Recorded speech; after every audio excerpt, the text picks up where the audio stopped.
নমস্কার, কেমন আছে সকলে? সকলকে সুপ্রভাত জানিয়ে রানাঘাটের ছোট্ট একটা গ্রাম থেকে আমি দীপিকা চলে এসেছি নতুন আরও একটা ব্লগ নিয়ে।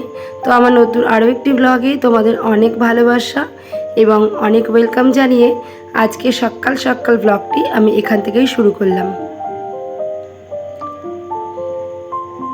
আর এখন বাজে ওই 5:30 মতো। আজকে সকাল সকাল ঘুম থেকে উঠে গেছিলাম। উঠে প্রথমেই দেখো এক গ্লাস গরম জল করে খেয়ে নিলাম। আর অনেক দিন পরে আজকে এক্সারসাইজ করেছিলাম, তো সকালবেলা ঘুম থেকে উঠেই এক গ্লাস গরম জল খেয়ে তারপর কিন্তু বাড়িতে এক্সারসাইজটা করে নিলাম। করে বাসি কাপড়টা চেঞ্জ করে লেগে পড়লাম সংসারের কাজে। বাবুর পড়া আছে ওই 7টার থেকে, তো বাবুকে উঠিয়ে দিয়েছিলাম। ওর পড়াটা কালকে রাত্রে অতটাও মুখস্থ হয়নি, মানে মুখস্থ হয়েছে কিন্তু আমি ধরার টাইম পাইনি। তো আজকে যেহেতু সকাল সকাল ঘুমের থেকে তুলে দিতে সক্ষম হয়েছি, তো সেই ক্ষেত্রে আমি বললাম তুই পড়াটা কর, আমি পড়াটা তোকে ধরে দিচ্ছি। তো বাবু পড়াটা করছিল, আমি পড়াটা ওকে মাঝে মাঝে দেখিয়েও দিচ্ছিলাম। আর তার সঙ্গে সঙ্গে আমি সমস্ত বাসি কাজগুলোও কিন্তু করে নিচ্ছিলাম। আর সকালবেলা বাসি কাজটাই কিন্তু আমাদের মেন। আমি অন্যান্য দিন কী করি, মেশিনটা চালিয়ে তারপর কাজকর্ম করি। এতে করে কি হয়, এতে করে আমার খাটনিটাও বেশি হয়ে যায় আর কাজও অনেকটা পিছিয়ে যায়। তাই আজকে ভাবলাম আজকে যেহেতু একটু সকাল সকাল উঠে গেছি, ততক্ষণে এই জন্য আগে বাসি কাজটা করে তারপরে মেশিনে বসবো। আর আমার শাশুড়ি মা এখন বেশ কয়েকদিন হলো বাড়ির উঠোনটা ঝাড় দিয়ে দিচ্ছে। যদিও বা উঠোন তেমন নেই, তবুও যতটা আছে ততটাই তো ঝাড় দিতে হয়, পরিষ্কার রাখতে হয় না। আর বাসি উঠোন বলে কথা। তো যাই হোক, আমার শাশুড়ি মা বেশ কিছুদিন হলো বাসি উঠোনটা ঝাড় দিয়ে দিচ্ছে, যার ফলে আমার বাসি উঠোন আর দরজার কাছে যে জল দেওয়া, এই কাজ দুটো আমার কিন্তু থাকে না। এই কাজ দুটো উনিই করে দেন। বাদবাকি এদিকে যা কাজ থাকে, মোছামুছি, ঘর ঝাড়া, সমস্ত কিছুই কিন্তু আমি এখন করে নিচ্ছি। আর দেখো আমি এখন পরিষ্কার করে কিন্তু ঘরটাও মুছে নিচ্ছি। আর ঘরটা মুছলেই কিন্তু প্রায় আমার বাসি কাজ কমপ্লিট হয়ে যায়।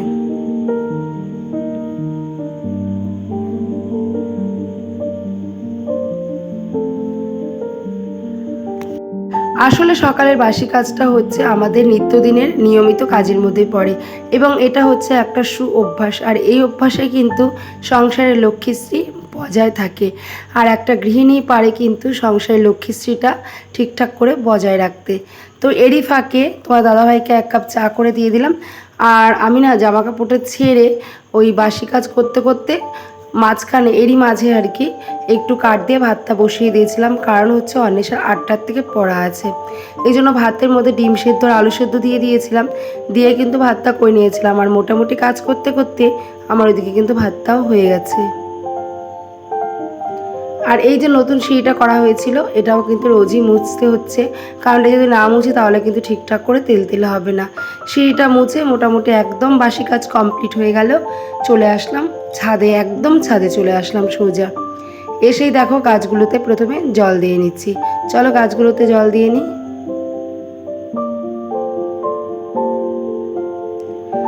আর গাছগুলোতে জল দিতে দিতে কিন্তু আমি হাতে করে ব্রাশটাও নিয়ে এসেছিলাম।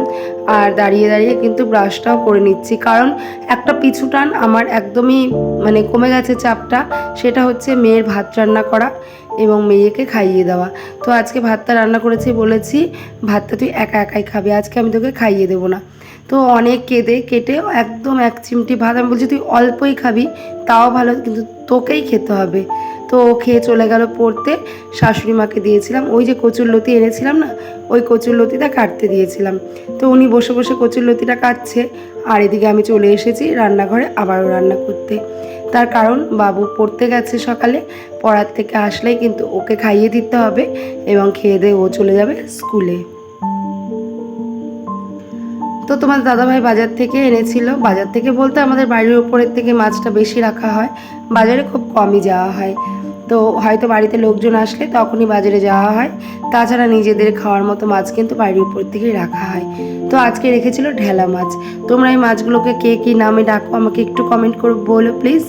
তো এই ঢেলা মাছটা আমি রান্না করব আলু বেগুন আর ডালের বড়ি দিয়ে। ডালের বড়ি আলু বেগুন দিয়ে ঢেলা মাছের ঝোল, সঙ্গে দেবো ধনেপাতা, দারুণ টেস্টি লাগে কিন্তু। আর বলো তো কি, ঢেলা মাছের ঝোল, ঢেলা মাছের যে একটা গন্ধ, সেই গন্ধেতেই না মাছের ঝোলটা মানে স্বাদটা অতুলনীয় হয়ে ওঠে। আমার তো ভীষণ ভালো লাগে। তোমাদের কাদের কাদের ভালো লাগে একটু কমেন্টস করো প্লিজ। তো আমার একটা দিদিভাই আমাকে রোজই কমেন্ট করে, সবিতা দিদিভাই। তো দিদিভাই তোমাকে অনেক অনেক ভালোবাসা জানাই আমার তরফ থেকে, এভাবে আমার পাশে থাকার জন্য।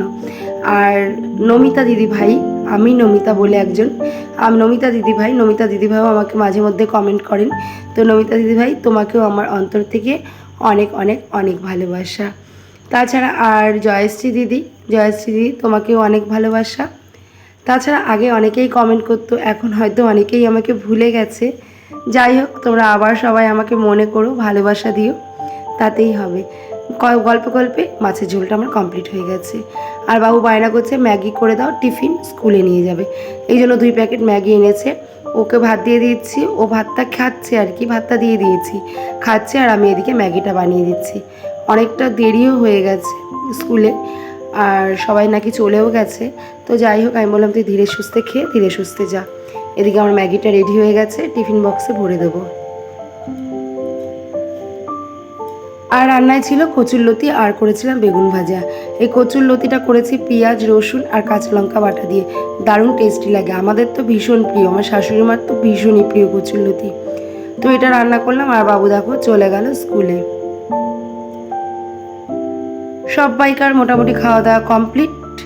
বাকি রয়ে গেছিলো বিছানাটা গোছানো। ওই ঘরে বিছানাটা তো সকালবেলায় গুছিয়ে ফেলেছিলাম, তোমাদের দেখালাম। আমি কম্বলগুলো এই পাশে ভাঁজ করে রাখলাম, তারপরে ঝাড়ুও দিয়ে দিয়েছিলাম বিছানাটার মধ্যে। আর এই বিছানাটা তোলা বাকি ছিল। অন্বেষা পড়তে চলে গেছে, এখন পুরো ফ্রি। কারণ ও যতক্ষণ থাকে, বিছানা থাকেই না, বিছানা পুরো একদম ঘেটে ঘ হয়ে যায়। আর বাকি ছিল গ্যাসটা মোছা, রান্নাঘরটা ক্লিনিং করলে মোটামুটি কাজকর্ম কমপ্লিট হয়ে যাবে। তারপর আমি একটুখানি কাজে বসে পড়বো।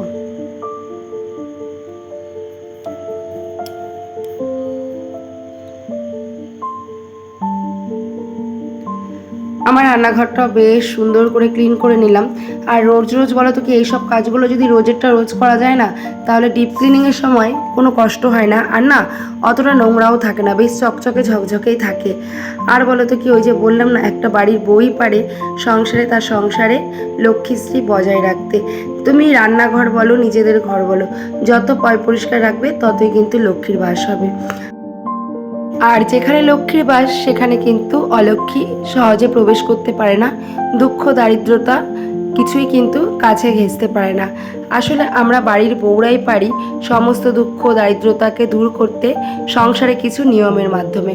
আমরা যদি সঠিকভাবে সংসারে নিয়ম করে চলি, সব কিছু পয় পরিষ্কার রাখি এবং গুছিয়ে গাছিয়ে কাজ করি, এঁঠো কাটার বিচার করি, তাহলে কিন্তু সেখানে মা লক্ষ্মী সদয় হন এবং সংসারে কিন্তু সর্বদা লক্ষ্মীশ্রী বজায় থাকে। দুঃখ দারিদ্রতা অভাব অনটন এগুলো কিন্তু দূরে চলে যায়। তো সকালবেলা দেখতেই পেলে সমস্ত কাজকর্ম কমপ্লিট। এখন দুপুর হয়ে গেছে, আমি স্নানটাও কমপ্লিট করে নিয়েছি। আর এই যে ঠাকুরের জায়গাটা আমি কিন্তু সুন্দর করে সাজিয়ে গুছিয়ে নিয়েছি। আর দেখো আমার ছাদ বাগানে গোবিন্দর জন্য কত ফুল ফুটেছে, দেখেছো?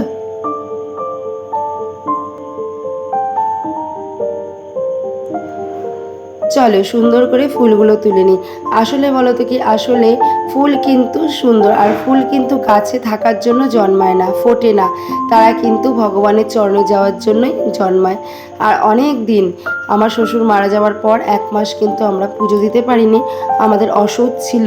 তো 1 মাস পরে কিন্তু আমরা ঘরের পুজোটা দিতে পারি, কিন্তু কোনো মূর্তি পুজো বা কোনো বার্ষিকী পুজো সেটা 1 বছর না গেলে কিন্তু আমরা করতে পারবো না। দেখো কত ফুল হয়েছে।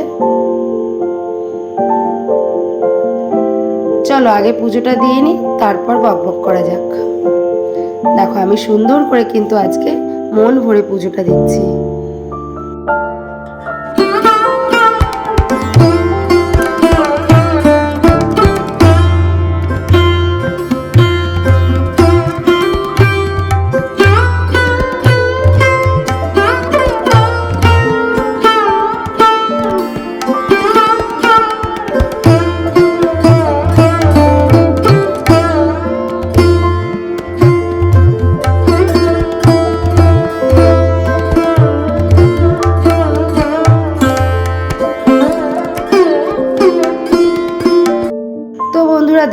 আমি কিন্তু সুন্দর করে পুজোটাও দিয়ে নিলাম। আর এখন দেখো তুলসীর তলায় জল দিয়ে ধূপকাঠিটাও দেখিয়ে নিচ্ছি। আসলে বলো তো কি, সংসারে তুমি যতই কাজ করো না কেন, পুজোটা না দিলে যেন সব কিছু কেমন খালি খালি মনে হয়। আর মনের মধ্যে যেন একটা কিছু ডাকতেই থাকে, এই বুঝি পুজো দিইনি, এই বুঝি এই জন্য এটা হলো, ওই জন্য ওটা হলো। আর সত্যি কথা বলতে আমাদের স্নান খাওয়া কাজকর্ম সবই রীতিমতো চলছে, কিন্তু পুজোটা যদি না দেওয়া হয় না, মনটা ভালোই লাগে না। কোনো কাজ মনে হয় না সারাদিনে, খুবই খারাপ লাগে। আর বললাম না, সংসারে কিছু নিয়ম মেনে চললে লক্ষ্মীশ্রী বজায় থাকে। দেখবে সারাদিনে দুবেলা যদি তুমি ধূপধুনা দেখাও বা পুজো আর্চা করো, সব কিছু পয় পরিষ্কার করো, মনটাও ভালো লাগে। আর বাড়িটাকে কিন্তু বাড়ি বলে মনে হয়, আর সেখানে যেন মনে হয় সর্বদাই লক্ষ্মীর বাস। তো অনেক দিন পরে পুজো দিতে পেরে কিন্তু মনটা ভীষণই ভালো লাগলো। অনেকক্ষণ ঘুমিয়েছিলাম খাওয়া দাওয়া করে, এখন সন্ধেবেলা দেখো আবার কাজে বসে পড়েছি। আজকে বেশ ঘুমটা ভালো হয়েছে, কারণ বলতো কি, সমস্ত খাটাখাটনি করে খাওয়া দাওয়াটা করতে অনেকটা লেট হয়ে গেছিলো। তো চলো বন্ধুরা, এখন আমি কাজ করি, তারপরে রাতে রান্নাবান্না আছে। ভিডিওটি এই পর্যন্তই রাখলাম। ভিডিওটি তোমাদের কেমন লাগলো? ভালো লাগলে কিন্তু একটা লাইক করতে ভুলো না, আর একটা ছোট্ট করে মিষ্টি করে কমেন্ট করে দিয়ে যেতেও ভুলো না। আর যদি নতুন বন্ধু দেখে থাকো, তাহলে চ্যানেলটিকে সাবস্ক্রাইব করে ছোট্ট দিদিভাইয়ের ছোট্ট পরিবারের পাশে থেকো। তো চলো আজকে এই পর্যন্তই, দেখা হবে আবার কালকে। কারণ বলো তো কি, আমি সারাদিন খাটাখাটুনি করে একমাত্র ভিডিও করি তোমাদের সুন্দর সুন্দর কমেন্ট আর লাইক আর ভালোবাসার আশায়। চলো আজকে এই পর্যন্তই, দেখা হবে আবার কালকে। টাটা, গুড নাইট সবাইকে।